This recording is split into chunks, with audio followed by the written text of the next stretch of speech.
Alrighty, I'm giving a talk about keyboards. This, again, was a suggestion of Gene. Gene suggests the subject for all of my talks. Typically, I drag out some giant desktop HP and dig into it in an incredible amount of detail because none of you guys have them and I do, but I've run through all the ones I have, sorry. So, keyboards. We all use keyboards. Most of us are using keyboards now. There we go. And I'm a keyboard snob. I've been using keyboards quite a while. Not only keyboard. Say what? Not only keyboard. I'm a snob in many things, but I'm also a snob for keyboards. And as you know, most modern keyboards, well, maybe you don't. Keyboards used to be really nice. If you bought an IBM PC back in the 80s, or even an Apple II, you had individual mechanical switches. They would last virtually forever. We'll get into that. But they were also quite expensive. If you bought a new IBM keyboard back in the day, that was $300. And that was in 1986. Wow. Today, they would cost more, and we'll also get into that. Oh, no, yeah, I buy a keyboard today for $9.95. Yeah, we'll also get into that. And so, as computers got cheaper and cheaper and cheaper, money had to come from somewhere. So it doesn't make any sense to have your $500 computer with a $300 keyboard, and so what you got. But then again, why should we even be concerned? You press A, the letter A appears. What more do you need? Anti-bounce. We all know the difference between a good keyboard and a horrible keyboard, right? Boy, you got the worst. Yes. So, if it's that bad in a calculator, how bad can it be when you're actually entering significant text? Well, that is a keyboard, I forget where I got it. It cost $8. And it's, oh God, it's horrible. Now this will surprise a lot of you people because most of you use keyboards just like that and you think they're fine. And that's because you're ignorant. Because you've never had anything better. That you think that Model T is great because you've never driven a car with doors and air conditioning. Your keyboards are like this. There's a sheet of rubber with little domes molded into it, and some of them press down and bring membranes together, and some of them have a little conductive carbon dot in the bottom that actually bridges contacts. But in the best of cases, they don't last very long. Now, oddly enough, I have a friend whose name I will not mention, Owen, who loves these $8 keyboards, and he literally buys them by the case. They always last 4 to 6 months. He throws it in the trash, pulls out a new one, and continues using it. Well, isn't that normal? No. Well, yes, but it shouldn't But be. you're forgetting, if you eat at your keyboard, of course you have to change everything. Richard, Not because of the Richard, keyboard. we're not savages. So, this is your basic modern computer keyboard. It weighs virtually nothing because they have made the parts as thin and light as possible because plastic costs money. And if you're making 100,000 of these a day, it adds up. So, also, of course, you do not have durable printing on your keys. This is that keyboard. And you know, you take a piece of plastic and you print something on it and it wears off. Most of you will know that at least the early HP calculators had what we call double shot keys, where the legends are molded all the way through the key in a contrasting color plastic and cannot wear off. But that costs money. So, what do we got? Well, there's Apple. Apple sells expensive keyboards with aluminum frames, but behind all the money in aluminum, it's just a rubber dome keyboard. And with chiclet keys, too. And with chiclet keys. Yeah. Some people used to love them, Mary. But, and Apple, of course, is unrelated to the keyboard stuff, but Apple has decided that replaceable batteries are just good for the environment or something, and so their current $179 Bluetooth Magic Keyboard has a built-in non-replaceable battery, so after a few years it'll be dead and you'll throw it away anyway.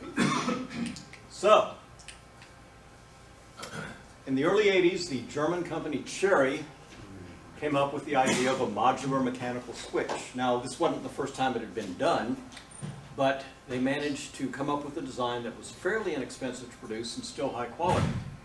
And they came up with 4 varieties that are identified by the color of their plastic stems. So a cherry black key has a smooth linear feel. A cherry blue key, which you can kind of see here, they added a little spring to make it click, because a lot of people that use the old IBM keyboards liked the click.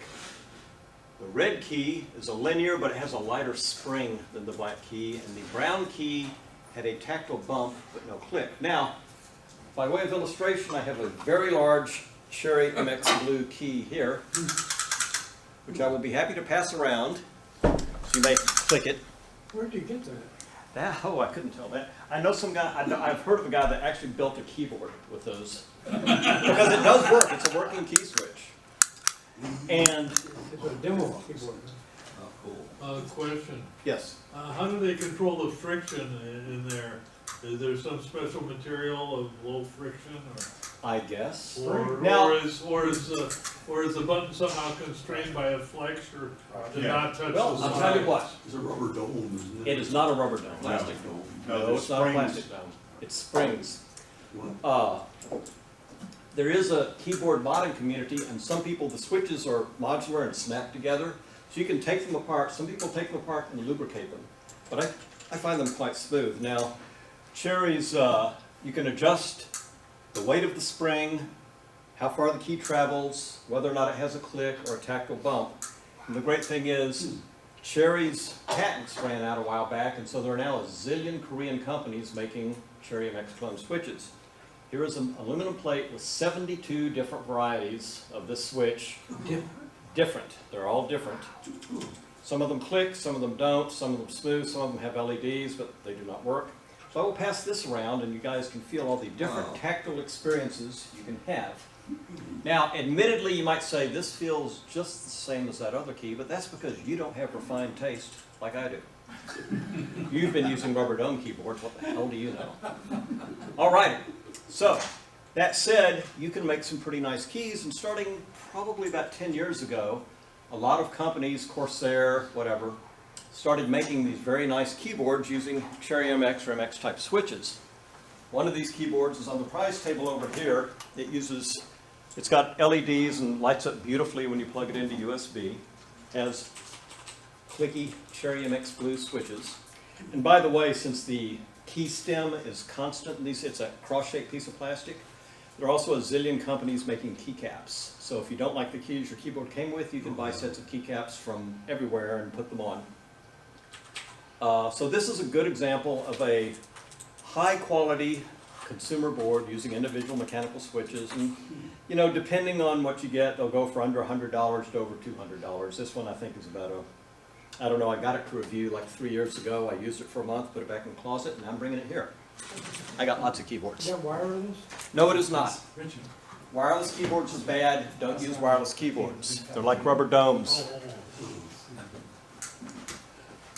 look at that. Wicked. Some keyboards, they've even come up with a way that the switch doesn't have to be soldered in. You've got socketed key switches, so you could pop them out, and if you're really, yeah, so you can put like really heavy spring switches on your shift keys and space bar and lighter switches otherwhere. Oh, that'd be nice. Yeah, it's pretty cool. I didn't bring that keyboard because I like it. Yeah.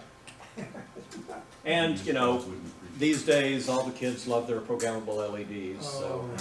And on the fancier keyboards like this one, they are individually programmable, so you can make them do all kinds of things if you're willing to sit there with their software and tweak timing parameters. Yeah, like I said, didn't bring that one. But they're still not perfect. Now, when they first designed keyboards way back in the day, IBM spent a lot of time on how the keyboard should be designed for those poor secretaries, invariably women, that sat at these computers all day. And they discovered that having a kind of a dish to the keyboard worked well. And on the IBM keyboards, they're actually built, we'll see later on, a curved metal base plate, so the actual key switches are angled as you move away from center. Virtually nobody does this anymore. What they do instead is angle the keycap. And so the angle goes the way of that line, but the key still presses straight up and down. Now this is a very subtle thing, and honestly even I don't notice it that much, but I'll mention it because what the heck. And also the Cherry MX switches, while very good, don't quite as good as the IBM switches. For example, the click on that giant switch, whoever has the giant switch now, there it is. You'll notice that that click is not the metal contacts coming together. The metal contacts coming together doesn't make any sound at all.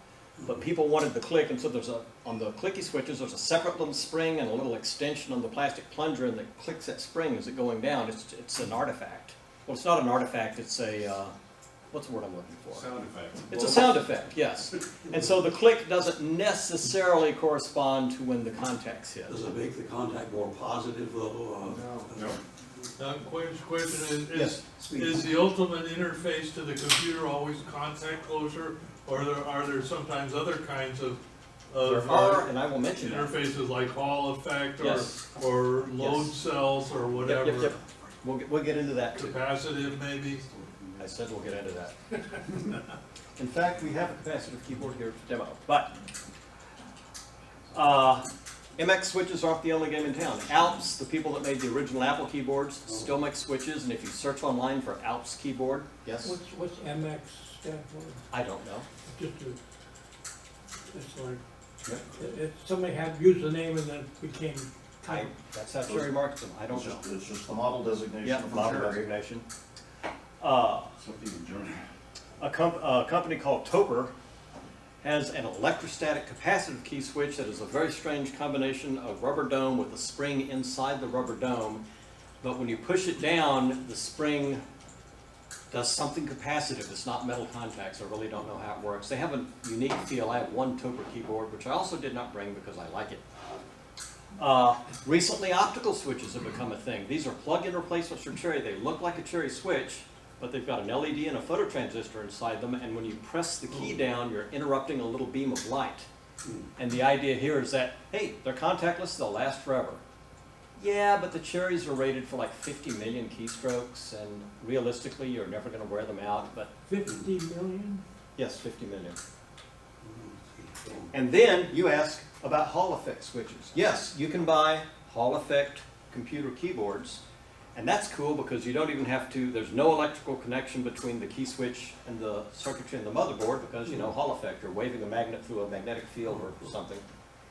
And they are super expensive and tend to be used in industrial keyboards where you have nasty, nasty environments that, but there are a couple of companies that make consumer ones for people like me who want to be saying, I have a Hall effect keyboard, and your girlfriend's going, what?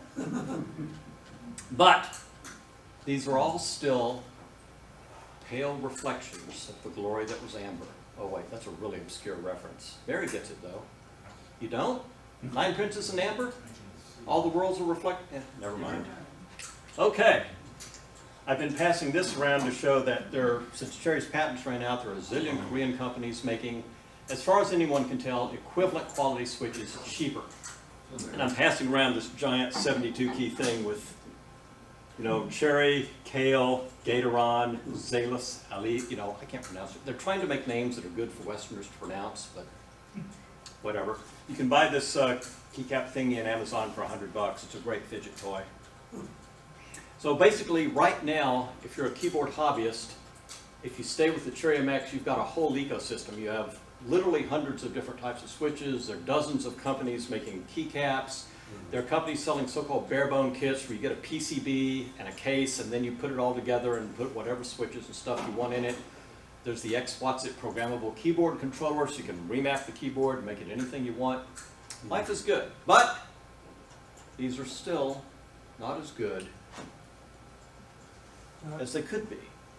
Some of us, as we grow older, place a premium on quality and workmanship, things that are made to last.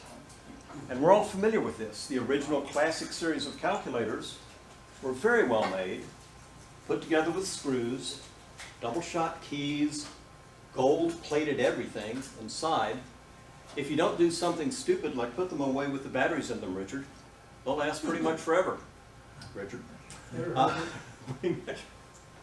And as we've seen, as HP started going to zebra strips and heat stakes and sonically welded calculators, and even things like this iPhone. This iPhone is beautifully made. The tolerances are something HP could only dream of, but at the end of the day, it is a glued together, disposable piece of consumer dreck. Nobody's going to be using this iPhone in 5 years, let alone 10 years or 20 years or 40 years, and I can't even get it back in the holster. So, is there a keyboard equivalent to like an HP Classic calculator? An old device that was so brilliantly well made and yet somehow remains usable modern day? Why, yes, there is. Yeah, The IBM Model M. These were the keyboards that came with the IBM PS2 series of computers, and they used a key switch called the buckling spring switch. I have an animation. The animation is not working because life is stupid.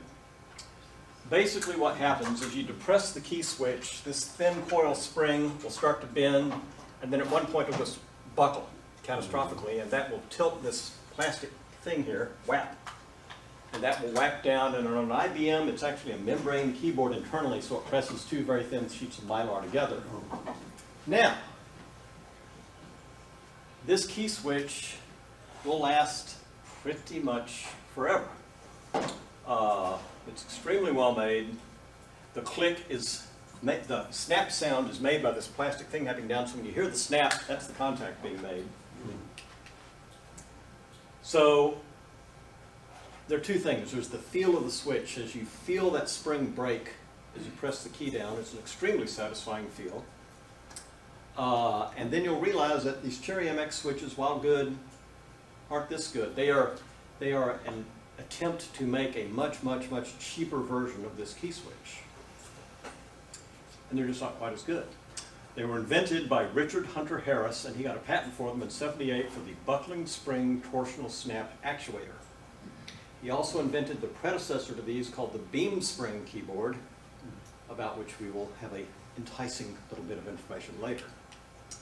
So, not only are the switches great, but if you take an IBM Model M apart, you'll see that the metal base plate is actually curved. And so the keys press in the direction of the curve. It's a nicer experience. Also note that between these metal plates there's some foam. Get into that later. The keys are not double shot, but they are die sublimated. The die actually soaks into the plastic of the key to some small distance. You wouldn't think it would be as durable, but I have seen some very old IBM Model M's where the keys were just worn smooth, even though they're PBT plastic and very, very durable, and were horrible and dirty, but the printing is always perfect. I've never seen printing worn on one of these keyboards. Give it to Joseph. We'll see. So the thing is, even the IBM Model M isn't the best. The Model M was a cost reduction of a keyboard called the Model F, which we'll get to in a moment.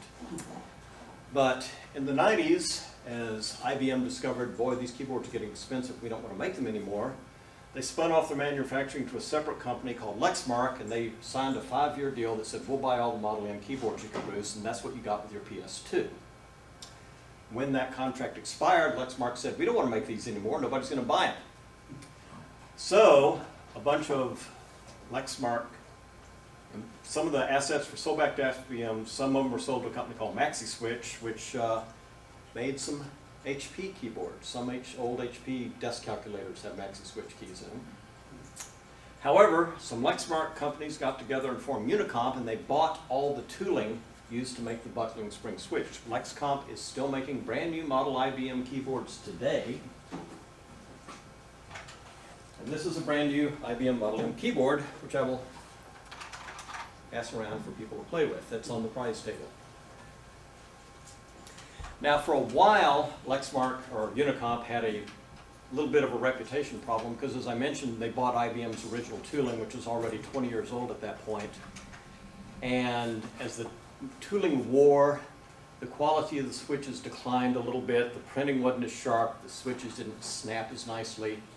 But within the last 2 years or so, they redid everything, and this is a keyboard that I got like, no, that cable doesn't come off. That's a keyboard I got like 2 weeks ago, and I have put it next to an original Model M, and in my opinion, they are quality and feel identical. Unusual. Yep. Now the thing is, if you want an original IBM Model M, you can go onto eBay. There are a lot of them.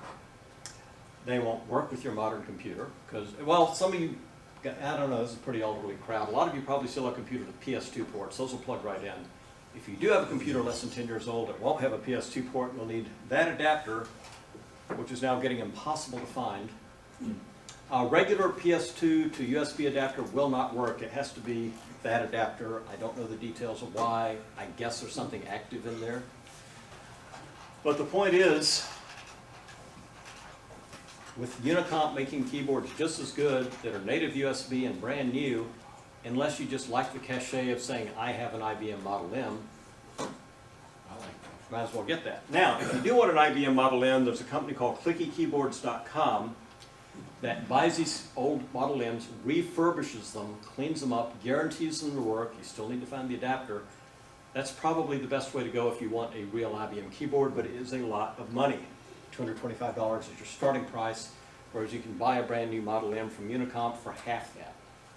So that's pretty good. That keyboard he's holding there actually cost a little less than this other one over in the price table, probably because the LEDs added some money. So that's one way to go. Native USB interface, it's got the Windows keys the old keyboards don't have. Life is good. There is one weakness. Those two metal plates are in fact heat staked together even back in the 80s, and over the years the heads of those heat stakes can pop off, and then your keys will start feeling mushy. Now even that keyboard is heat staked, but since it's brand new I expect it to last for quite a while. If you get an old keyboard, what you're probably going to want to do is drill out all those heat stakes and replace them with bolts. That's called the bolt mod, and that is just a wondrous, wondrous way to spend a weekend. Ask me how I know. But that ensures the keyboard will last almost forever. Okay. So here is an original IBM Model M, what's called the SSK, the space-saving keyboard. And there is the one we're passing around now. This one on eBay, this was from clickykeyboards.com, but since the SSK is considered a collector's item, that's a $400 keyboard. You have to be really, really into keyboards to pay $400 for a 25-year-old keyboard that doesn't have Windows keys and requires an adapter to work, or you can pay $110 and get a equivalent keyboard, native USB, and does work. So again, unless you're really, really into the stuff, get that one. But remember how I said the Model M was a cost-reduced version? It was. The original keyboard was called the Model F. And please don't pass the Model F keyboard around because you'll break people's wrists. We'll get to that. I told you the Model M is a membrane keyboard. When that plastic paddle comes down, there are two little sheets of mylar that's pushing together. The Model F is actually a capacitive keyboard, and so that plastic paddle is made of conductive plastic, and it hits a PC board. And so what it results in is a somewhat clickier, a crisper feel. So, you know, it's subtle, but some people might prefer to go with that. It's a little bit better built. Instead of being heat staked together, they're metal tabs. So, that's the Model F you want. Unfortunately, you're not going to find one of those. They're like hen's teeth. I searched for years before I found one on eBay, and whoever sold it to me had thoughtfully stored it in a pot of boiling chicken fat for the previous 2 years. God, it was horrible. This is the actual keyboard after I put a little effort into it. Can you go back? Yeah. What are these vertical? Well, F1 through F10. That's where Yeah, that's where they originally were. I'm sorry, I can't hear you because Richard Oh, is sorry. making noise. These are function keys, F1 through F10.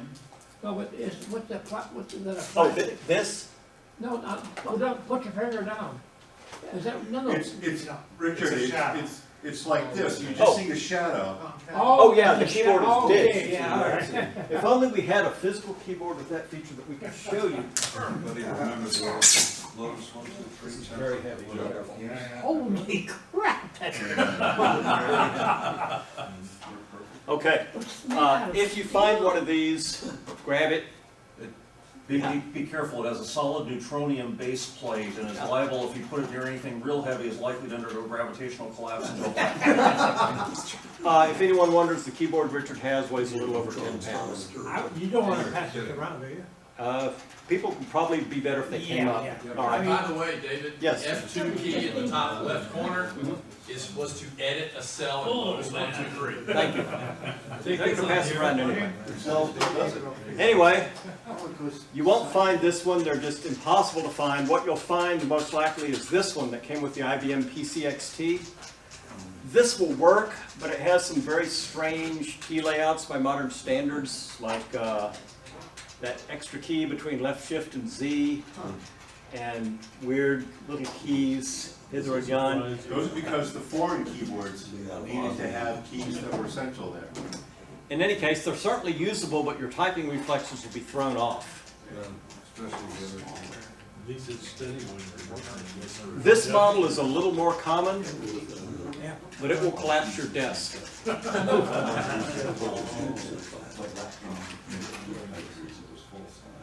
So the Model F interface was, and here's what the fun part.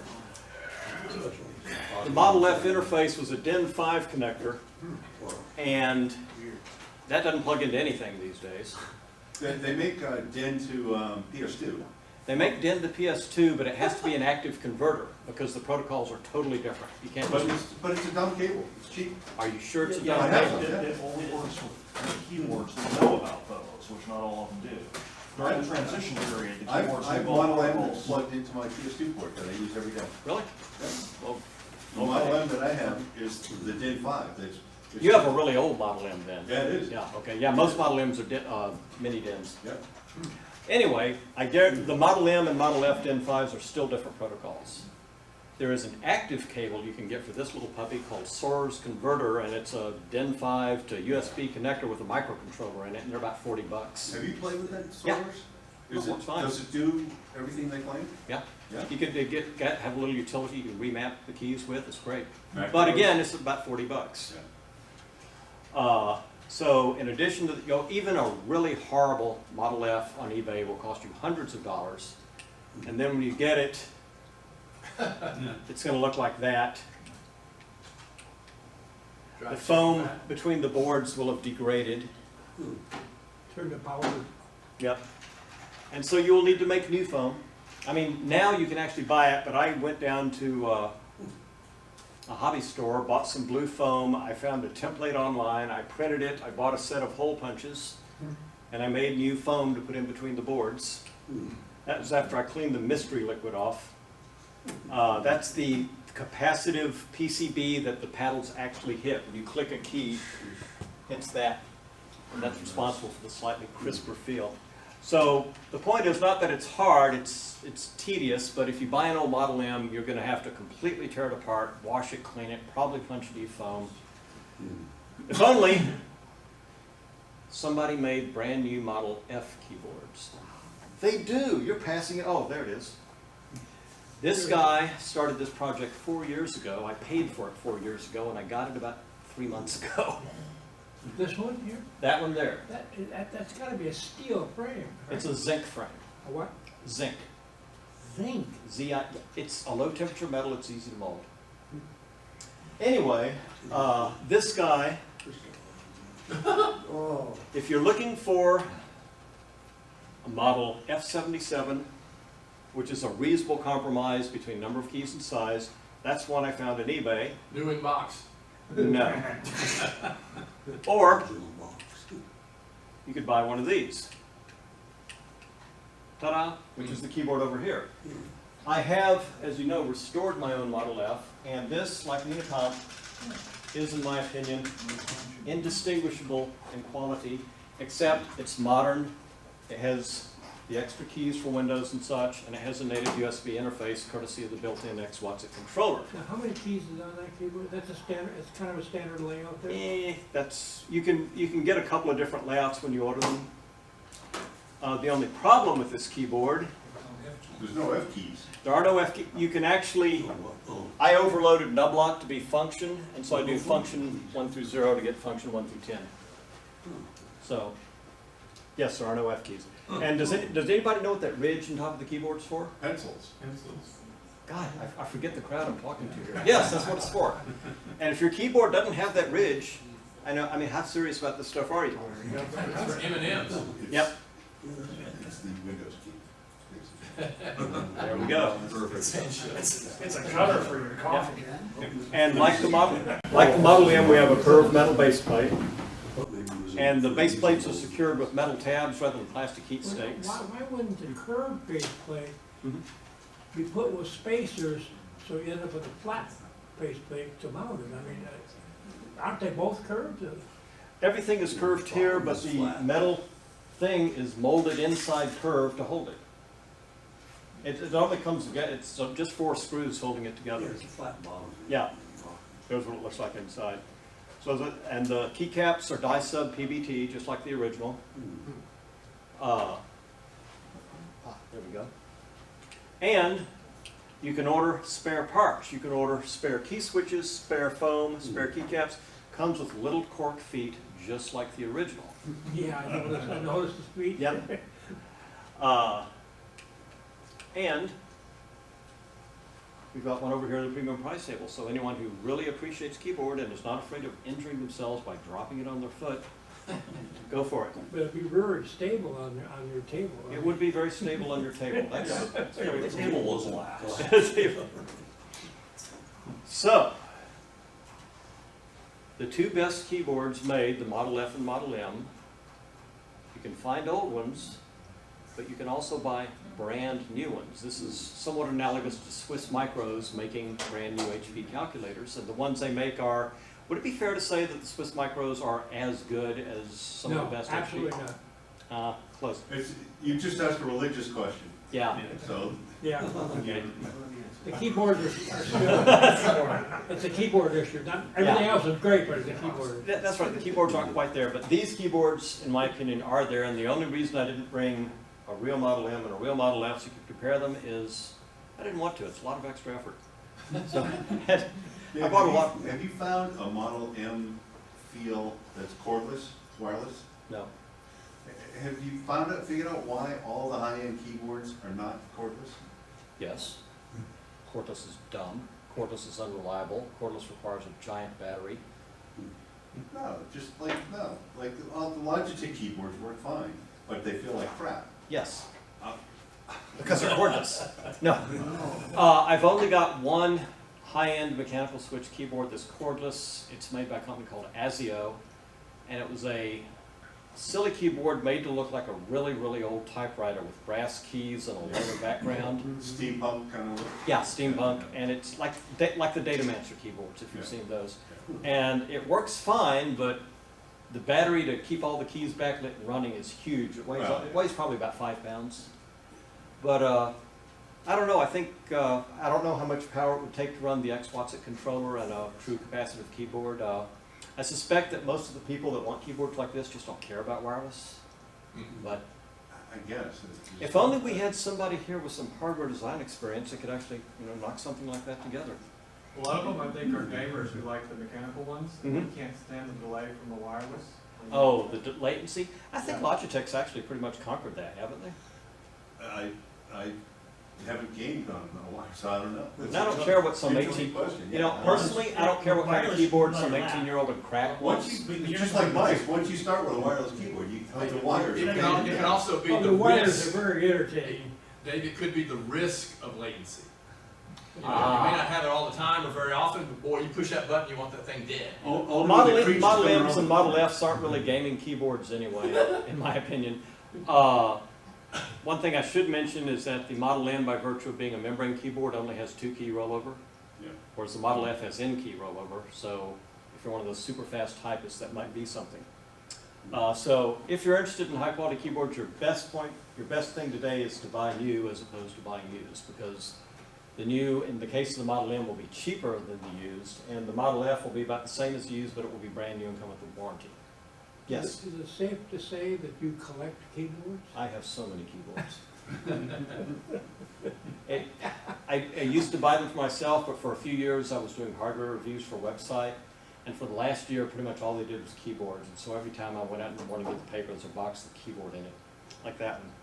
And, after a while, they're all the same. They're all Cherry MX switches or clones, and they've got RGB, and Okay, Yeah. now, I've got a key Tronics. question.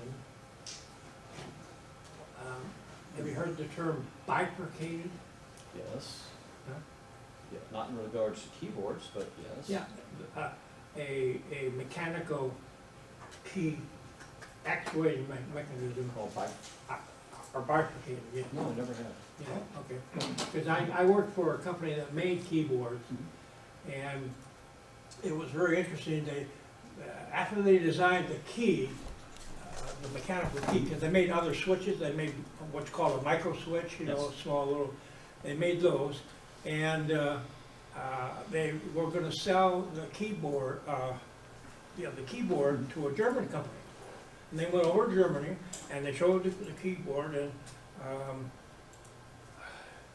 they loved the specs, and they said, well, we want to change some of the spec values, and they tightened up the tolerances just to where it was impossible to make without, you know. And having those negotiations and what have you, and finally, the president of the company says, well, why are you doing this? We want to ensure that the keys are straight. He says, why don't we then put in the specification that the keys should be straight? And they agreed to that, and they got the contract. What does that have to do with bifurcation? Oh, the design of the mechanics was a bifurcated switch. It bifurcated, it means it's a dual contact. Oh, okay. Yeah. Gotcha. Bi meaning two, I guess. Is my giant key still wandering around out there somewhere? It's right in front of you. Some guy went out the door. Oh, they brought it back. Oh, no, that's it. I found it.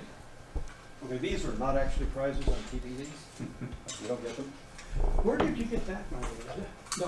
Oh, that, it's a site called KBD Fans, but, Oh, is that their engineering demo sample thing? no, it's called a key tester, and this is a fancy one on a big aluminum base, but KBD Fans oddly doesn't sell it anymore, but somebody here wanted one, and I found one on Amazon, and they're selling them for $100, Oh. which I think is You more than have no idea how many of those are available. There's hundreds of those. Oh, yeah. Not that big, but 4, 8, 16. But can you blindfold a person and move their hand and say, now press it, and they can distinguish it? Yeah. Some of the switches on here are pretty distinguishable. Some are easy, but some, No, some would be very difficult Like- to do. it's really hard. If you don't use it all the time, it's hard to tell the difference between a blue and a green. But if you do use it all the time, it's easy to tell the difference between a blue and a Coming green. next year, what? Yes. There is one keyboard that is revered among all others, that is the beam spring keyboard, and that was before the Model F buckling spring keyboard. Beam springs were used on really old terminals. There is an X-Watts controller, but beam spring keyboards are like this big.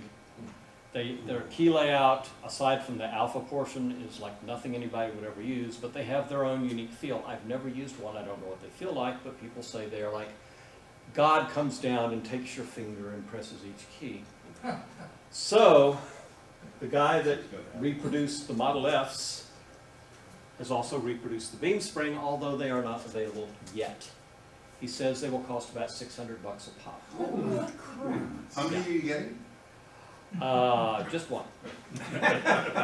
And also, this is his production prototype, and for whatever reason, he did not make it look like an old keyboard. It's just in a black aluminum case.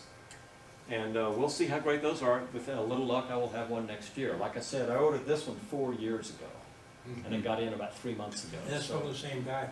Same guy, yeah. You better change the date to So- 2024. Yeah, we'll see. And that's that. Are there any questions? Yes. Just a comment, the buckling spring keys were also used by Lexmark and the wheel writer typewriters. Were they? Yes, and you can get a wheel writer for about $50 on, Ooh. you know. Yeah, too bad that keyboard wouldn't actually work for the Yeah, computer, yeah, but yeah, it those wouldn't use work. daisy wheels, It's a right? daisy wheel, yeah. It's a fun typewriter though. Well, eBay is but a web page away. And I was saying to Mary was saying just the other day, David, you need some more old electronic crap? You haven't gotten any old electronic crap in a while. Yeah. Alrighty then. What's your daily driver keyboard? That one? You might say, why are you giving it away? Well, order another one. I figured you guys were so great that, you know, somebody here deserves it. You wanted to class up the premium Yeah. table.